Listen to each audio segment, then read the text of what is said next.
Hi, everyone. Welcome to Living and Learning. I'm Allison Kinnear. And today we are going to talk about the holy no. Um, and first of all, if it's super echoey, my apologies. I'm coming from my super empty office. It's like super empty. So it's happening in a week. Uh, And so we're all in limbo. The election is still not decided as of the time of this recording. There is, I know for me, my life clearly is also in limbo. And, to me, this practice is important now, and it's important for any other time in our lives. We don't have to have a global crisis or a national crisis, if maybe you can call it a crisis, to experience so much fear or anxiety or worry in our life to practice the holy no. And let me explain a little bit. This is a concept from Tosha Silver and her work. If you have not heard of Tosha Silver, I highly encourage you to check her out. She wrote an amazing book called Outrageous Openness, and that book really changed my life. And so her work is amazing. She's written a book about money. She's written Change Me prayers. She writes about spirituality, not in a religious dogma kind of way, but more in spirituality in terms of love, of that loving energy that is around us, and how to tune into that, and how that can support and enrich our lives in ways that don't have to be dogmatic.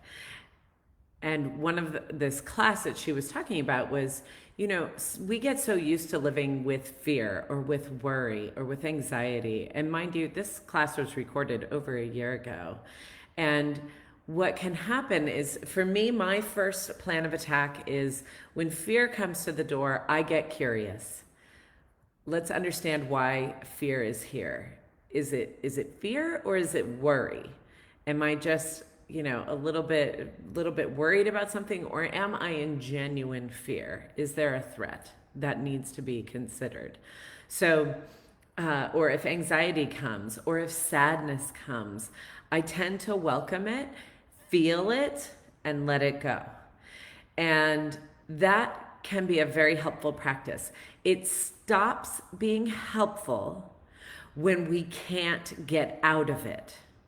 When we're stuck in the sadness, or we're stuck in the fear, or we are stuck in the worry and the anxiety, when we just find ourselves with it all the time, and maybe it's been there for days, maybe it's been there for months or years, but when you're so tired of the feeling of feeling what you're feeling, and it's not kind of letting go. This is not spiritual bypassing. It's not saying, oh, I just don't want to experience unpleasant behavior or emotions, so I'm just gonna stay in the love and the light. It's not about that. This is more about the holy no, is saying my body, my mind, my soul, my psyche is not open for business. It is not time for fear to come in. It is not time for worry to come in. It is not time for that anxiety to come in. I am closed. No more. That needs to go. And I have been doing this, it's one of these things where we all knew this election had a very strong likelihood of being a toss-up, of us not knowing who our new president was going to be for a long time. There's going to be heightened emotions. There's going to be a lot of probably misinformation being passed, as it has been all along.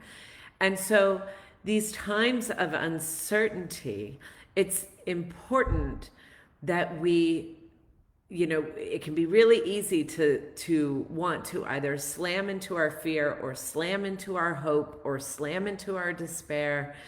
And sometimes we just get to feel peace and feel like take back ourselves, take back our minds, take back our bodies, take back our psyches. And we get to say, no. It's like, not today.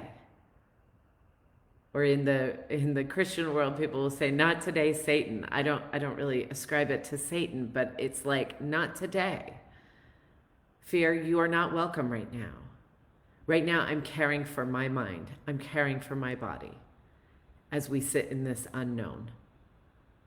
And so I've created a whole life around creating yes environments for children, yes environments for my children, wanting to say yes to my life. And yes is a very powerful word, but so is the word no. And sometimes we see no as being like angry, or no as being shut off, but sometimes no is sacred. It's holy.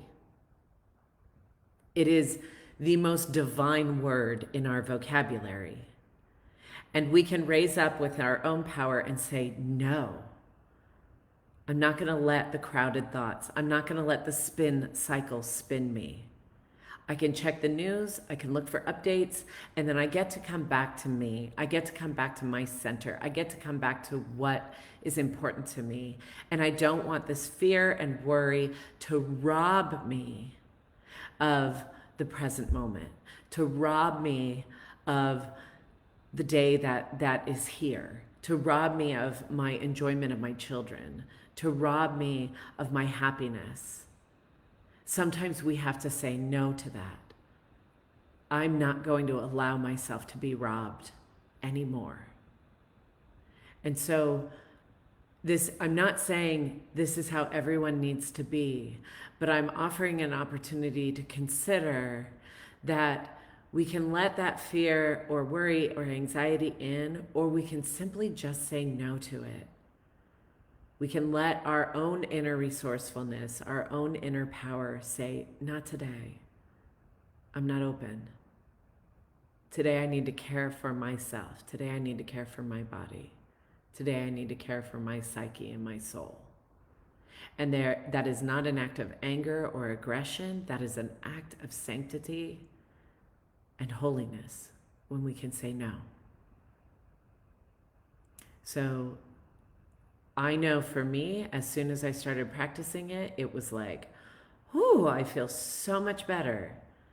I can now look at the news, or I can look at social media and not get spun out. I can still enjoy my children and enjoy this process and be present in this moment and say, the fear and the worry is not allowed in, not until I know more, not until I have more information. It's like, it's there, right? Like I'm present to it. I'm present to the actions that need to be taken sooner rather than later within myself and within this country. And at the same time, I'm not going to let it crowd in, take over, spin me out. And so there's nothing wrong with getting crowded over and spun out. But if you are tired of being crowded over and spun out, consider saying no. Consider shaking that off and saying, not today. I'm not open for business. This is a way we get to reclaim ourselves it's funny, it's like we get to reclaim ourselves in a holy way, meaning the whole, we get to reclaim the wholeness of us, and we get to reclaim it in the holy way, in the sacred way. So I hope that serves you today on this day of great uncertainty, for me, great sadness. Regardless of the outcome, I just have a tremendous amount of sadness around the state of what is happening in our country. I'm deeply saddened by that. And there will be a time, I know for me, when the worry, or when sometimes fear can be a catalyst for action. There will be a time for that. But right now I'm just going to sit with the sadness of what is known. And then we get to carry on. We get to say, I still get to be a whole human being.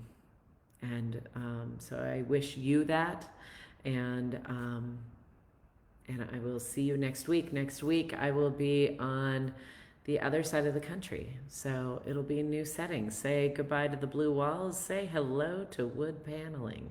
It'll be great.